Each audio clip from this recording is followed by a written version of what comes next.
اوكي السلام عليكم ورحمة الله وبركاته. أكمل نجيا فيادا جرى جرتو هندي خيسانو قويا أرانتنا خليس الراجل كبي وبليس خينيا أبديشا ولقا باقي تكا سوشال ميديا خنار ديمات انجرا سملتيس أبديشا هدو تكا غرو خانمتين كسيسو إسا غرتين امني ورابي قدلك كسي أوسو انتين إسا إني أوفيساتي ليفي public irratti Facebook irratti garte jecha namaa yookaan gocha namaa ilaale public irratti haala saniin of waraabii of gallakkisee inni dinqaanatti ta'e isa kan inni nallee aarse isa kan jechuun kan akkuma jirutti ta'e san dogoggorallee haa ta'u dogoggorallee yoo jenne isa gartee public irratti of waraabe kun hedduu takka nagaddisiise jechuudha hedduu takka nagaddisiise dhageessanii mee kanaaf video obboleessa keenya kana public irratti gallakkisee kana isin garsiisutti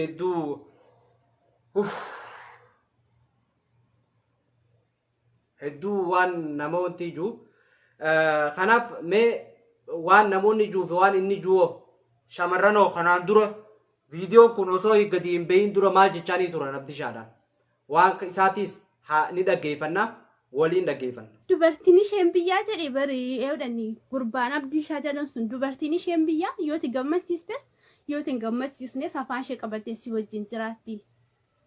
Summa billaan hin jiraadhu malee naalaan sittabu maal abbaa keessi biraa fuudha qofaa kun rafu tiraasii hammadhe. Nan gammachiisu taana ammoo. Okay, kana jaan akkuma agartan kana video warroonni gartee isa kana duree abdiishaatti haala kanaan dhaadachaa turan.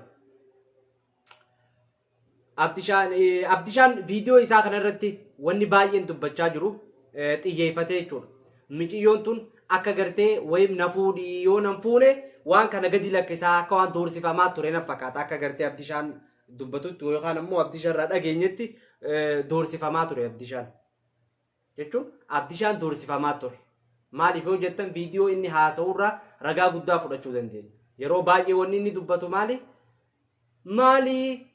yoo simfuune maal rakkoo qaba simfuudhuu jechaa ture akka waan gartee doorsisa na fakkaata ta'isaa tun lammaffaa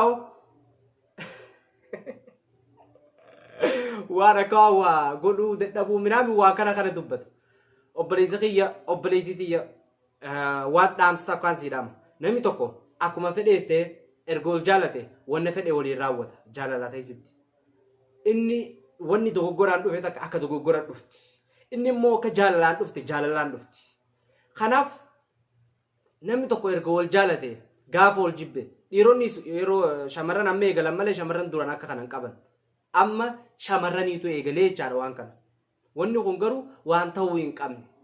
Wanni kun wanna gartee yoo danda'ame dhiisu waanuma kanarraa fagaachuu. Dhiisaa ooma kanaa'u dhiisuudha. Kanaaf wanni kun barnoota namoota baay'eedhaaf barnoota taajeetiin abdadhaan akka kiyyatti. Maaliif? Unkaan waan biraa dhiisi dhugaan isin hin jaartii ofiitu jaartiin ikaarraa qabanu viidiyoon akka kaanii dubbisuun haraamii jaanii bar. Jaartii ofiin ikaarraa qabanu unoo sheekana warra dhaqaa gaafadhaa sheekotii hunda gaafadhaa. Viidiyoodhaan jaartii ofiitti bilbiltee dubbisuun haraamii. Haraam callaadha. Okay, jara kaan maal irraa laala?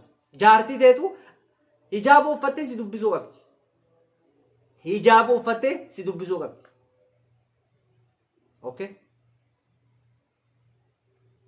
Kanaaf jennaan warroonni gartee waan kana siniif nama dhaggeeffadhaa. Warri waan kana gartee olii gad oofaa jirtan dhiisaa filiis. Ani mucaan kun kiloroksiin dhuginiitu ajaa'ibanate. Maaliif? Namni ammaa'u akkana fidee kunoo qullaa of ol baasu namni akkana kunoo bineentii isaa fidee qullaa ol baasu kiloroksii dhugaa waan duuna shakkisi. Maaliif? Jechi nama waan nama goon hin qabu. Jechi nama badaadha. Kanaaf obboleewwan kee dhiisaan isin hin jaa wanta kanarraa barnoota fudhatan jeetii jaata. Kanaaf abdishaan baduu akka jiruus nuuf himee dalagata kiyyarraan jira hin fuudhuun barbaanne wanti waan kana gallakkisaniifis waan hin fuudhu jeefi jechaa jira. Waan isin fuudhu jeefi jechaa jira gaa kana Allahu alami amma video kana mee gabbaafno kam ajaa'iba warroonni hedduun keessaan walii ergaa jiranii kanaaf rabbi qaceelchu gaayii mee mushkila katiir mushkila mee video kana waliin ailaannu video isaa kana waliin ailaannu kalami onnen kana kullaa sini waraabee amma mobii ko video kollaa lakkaa sin amma ammoo itti naasaa kana sin anuma naasana sawaratti gowwaani siluma warra nama taati kun wanta kana warra taatee nama wajjin jiraatti subhanallah subhanallah subhanallah asbur kana fakkaata gaayii obboleewwan kiyyaa please waliin isin dhaaman barnoota irraa fudhaa wal sattaruunis gaariidha abdishaan yeroo baay'een wanni isaa wanni yeroo baay'een abdishaan amma kana dura naaf inni bilook illee ol goonee turre adii jalaa illee ol baafnee turre maaliif naaf inni durraa kaasee waliin taanu beekta amma isarraan shurrubbiin irra ol ta'a warra bilisiginnaa keessa abdishaarraa amma shurrubbiin ol ta'a garuu wanni isaa hin jaaladhu beektanii kanaafuu isin hundi akkanatti yaaduu qabdanii isin hin jaa naaf jiraadhaa galatoomaadhaa nagaan tura